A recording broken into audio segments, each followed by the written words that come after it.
Bem-vindos a mais um podcast de quem está na área. Esse podcast acontece graças à Associação Regional de Engenheiros, Arquitetos e Agrônomos de São Sebastião do Paraíso, com a colaboração do CREA de Minas Gerais. E hoje, cara, a gente conseguiu achar uma pessoa que resolve problemas. Problemas é uma palavra forte, mas que você vai ver que tem na sua casa. Você vai falar assim, eu vou pôr um piso aqui porque a água tá subindo. Que, se eu não me engano, é capilarização. Isso mesmo. Então, hoje a gente aqui tá com a engenheira civil Júlia Pereira. Ela trabalha é mais especializada em patologias, né? Mas ela vai se apresentar aqui pra gente e você vai ver que papo da hora. E você vai entender tudo que acontece aí na sua casa e por que acontece. Tá bom? Muito bem-vinda. Obrigada. Muito obrigada por ter topado vir. Obrigada. Já foi em algum podcast? Não. Primeira vez. Você vai adorar. Perfeito. Tá bom?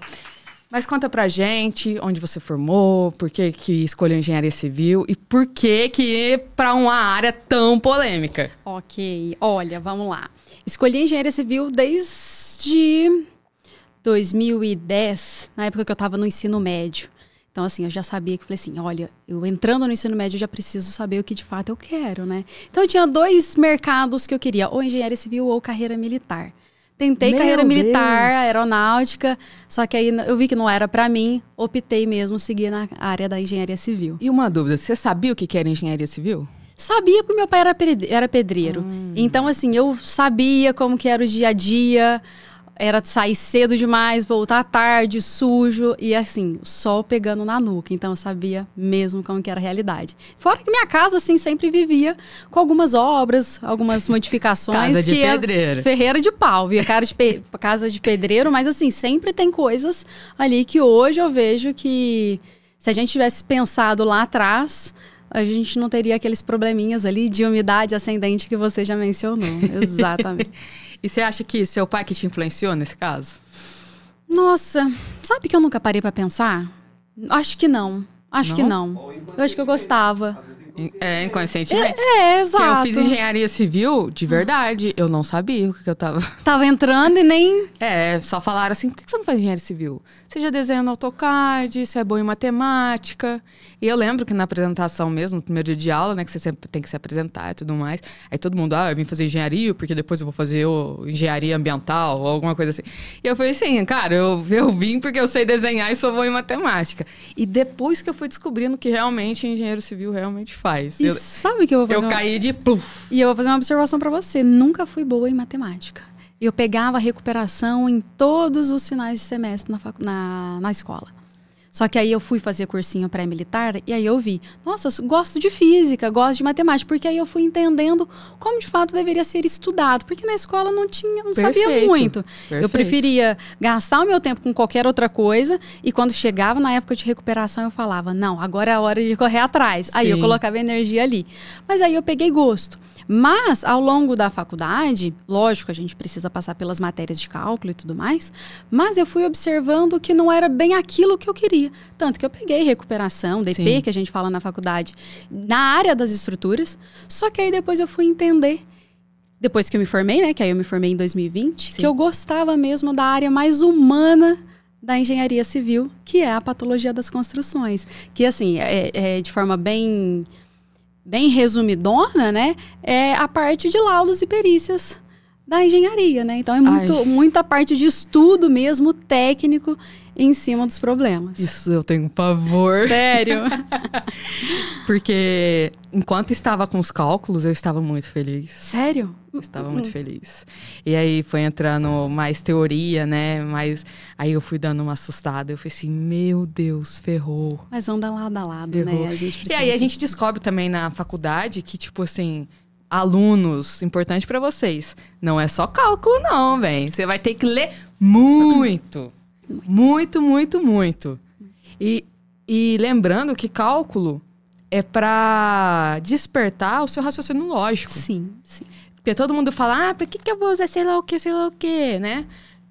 É exatamente raciocínio lógico. Você, como engenheiro, você tem que bater o olho e, Entender. Entender. O pessoal, até mesmo na faculdade, na parte de desenhos, o pessoal falava, por que eu tenho que desenhar um quadrado, um cubo perfeito e tudo mais? Quando a gente vai para a obra, a gente tem que ter uma facilidade para passar essas informações para as pessoas que estão ali executando. Então, tem tudo o porquê, né? Sim, sim. E aí, você formou? E aí? Formei, eu trabalhava na época em uma empresa, numa construtora que atende ainda, né, grandes nomes, grandes empresas no Brasil. E veio a pandemia. E eu te interromper rapidinho. De onde você é? Então, eu sou daqui, de São Sebastião do Paraíso, mas aí eu fui para Ribeirão Preto, comecei a minha faculdade lá e terminei em BH. Me formei pela PUC Minas. Meu Deus. Hoje você tá aqui ou não? Hoje eu moro em Pirassununga. Pirassununga? De forma estratégica. Ela vai se tornar uma militar. Não. Fugi. Depois que eu vi a realidade, eu falei assim, eu acho que não é muito o meu perfil. Tem gente que gosta, que super se adapta. Eu não a realidade ali, não é muito pra mim. Eu acho que assim, primeiro, em questão, falando salarial, né? Ali tem um piso, um teto salarial. E eu sempre preferi colocar muito mais energia em algo que a gente pode conseguir pensar a um longo tempo, né? Não à toa que a gente tem uma empresa hoje. Então, a gente trabalha pensando daqui 10 anos, daqui 20 anos. O que a carreira militar não traria para nós. Sim. E aí entrou a pandemia? Entrou a pandemia. Nisso eu morava lá em BH. E eu morava dentro de um condomínio. Na verdade, eu passei por 3 condomínios lá. Morei em 3. E o que acontece? Eu fui observando a realidade dos síndicos. Todo mundo ali ficava que nem barata tonta, porque não tinha uma gestão de manutenção. Então era sempre uma contratando uma empresa pelo menor preço. Quando chegava, o pessoal não cumpria o cronograma, não cumpria o que foi falado em assembleia, atrasava 2, 3, 4, 6 meses. Eu falei, não, mas está acontecendo alguma coisa, o que está acontecendo? Eu nunca tinha parado para pensar, porque até então eu tinha trabalhado executando obra, mas a nossa equipe ali na época de estágio era impecável. Eu falo, se hoje eu fosse executar e começar a execução de obra, eu gostaria de trabalhar com uma equipe daquela. Só que a gente sabe que não é essa a realidade, né? Demora muito tempo pra gente conquistar uma equipe como muito bem alinhada, né? Aí eu fui vendo aquela realidade e falei assim, gente, tem que mudar. Não tem um plano de manutenção. Aí eu fui entendendo o que é o plano de manutenção, como é que funciona, por que ele existe, por que existe o síndico dentro de um condomínio, né? Aí, em 2020 eu me formei, só que aí todos os estagiários foram mandados embora na época ali, e entrei naquela maré, vamos ver o que eu vou conseguir fazer. Eu com o diploma na mão, sem nada, sem perspectiva, porque ali dentro da construtora eu tinha um plano de carreira, né? Eu ia ter uma carteira de clientes, trabalhar, enfim. Aí eu me vi numa situação, o que eu faço? Então, 2020 a gente sabe que veio um boom de cursos online. Falei, então vamos ver. E eu conheci um profissional que eu super me identifiquei. Falei, por que não? É uma área que falava de norma de desempenho, falava de laudos, falava de problemas de edificação. Falei, gente, eu vivo isso. Vivo porque eu tô dentro de um condomínio. É infiltração no teto, é trinca na parede, é as cerâmicas que na casa da minha mãe... Comentando, né? Casa de Ferreira Espeto de Pau. A casa da minha mãe, a gente tem um terreno ao lado, que é um desnível um pouco maior na parede. Uhum. Qual que foi a solução dada pela minha mãe tempos atrás? Mas assim, tempos mesmo. Colocar cerâmica. Por quê? Porque senão estourava toda a parede ali onde era pintura. Hoje eu entendo que não é a forma mais adequada, mas é a realidade de muitos. Sim. E por um determinado tempo funciona, né? Só que eu fui entendendo, estudando a área que a gente fala novamente de patologia das edificações, que é basicamente estudar os problemas das edificações e como tratá-los. Basicamente. Então, assim, em 2020 eu fui... Basicamente, assim, de forma resumida mesmo, é isso. Então, eu me vi naquela realidade onde os síndicos não sabiam o que fazer, via que aquele problema estava dentro da minha casa, só que o mercado só falava em execução, mas nunca em manutenção. Então, foi onde eu comecei a me tendenciar, voltar o meu mercado para essa área. E você conseguiu aplicar isso no seu condomínio? No condomínio não, porque eu acabei voltando pra cá.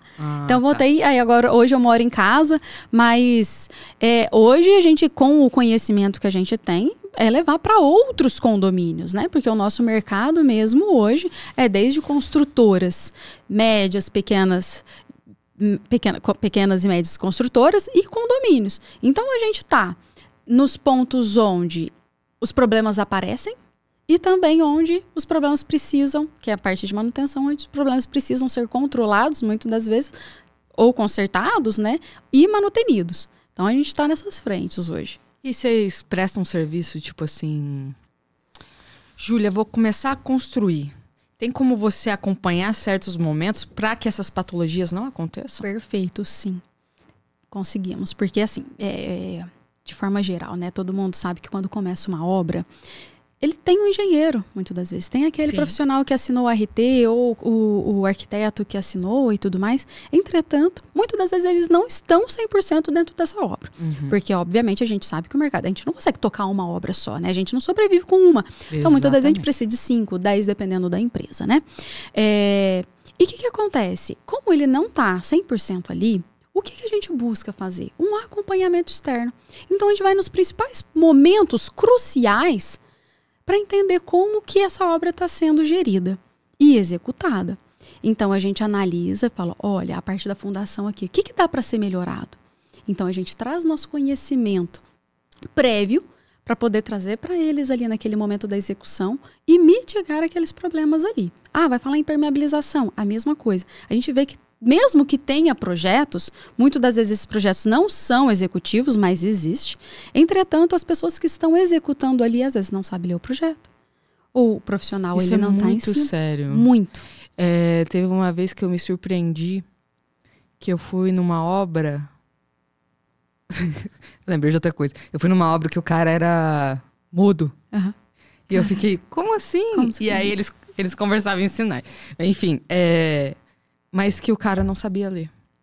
E é algo muito comum. Tem gente que tá dentro da obra e não sabe como funciona a trena. E às vezes a gente explicando tudo mais, aqui ó, tá anotado. E a gente via que ele ficava muito desconcertado, assim. Aí foi onde eu comecei a detalhar com desenhos, que aí ele começou a entender melhor. Mas se você não tá em cima também, muitas das vezes... Você não vai saber. E ele não vai executar da forma como você quer. Exatamente. Porque é a primeira vez, a segunda, a terceira, muitas das vezes... Eu falo que a construção civil é uma repetição. Se você repete algo que não é legal, desde o assentamento de uma parede, começar um bloco, se você começa errado, a gente sabe que a parede vai sair errada. Exato. Então, assim, você tem que estar em cima, você tem que acompanhar. E é o que a gente faz. Vamos em momentos cruciais, desde o esquadro da parede, vamos colocar a ferragem, montar, verificar. Se o pessoal vai estar lançando, por exemplo, vamos falar um pé direito um pouco mais alto, 3, 4 metros, o pessoal não pode lançar lá de cima o concreto. Senão o concreto automaticamente segrega, né? Sim. Ele separa. Então, o que a gente pode fazer? Porque às vezes o construtor não sabe isso mesmo, tá?